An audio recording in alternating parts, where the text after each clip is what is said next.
Welcome, in front of me is an ALCATEL 1S, and today I'll show you how to record screen on this device.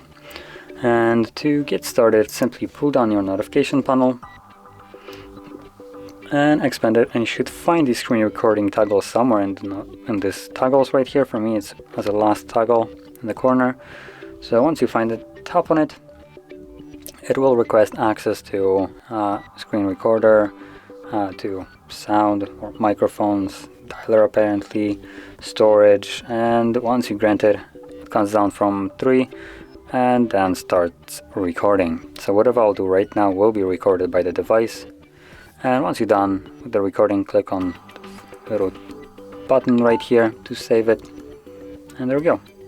Now the screen recording can be found in your photo gallery, as you can see right here, or if you go into albums, it is under videos, screen recordings, and also I believe, oh, actually it's not under screenshots, but there we go. And you can play it from here. I'm gonna mute it. And so there it is. So that is how you record your screen, and if you found this very helpful, don't forget to hit like, subscribe, and thanks for watching.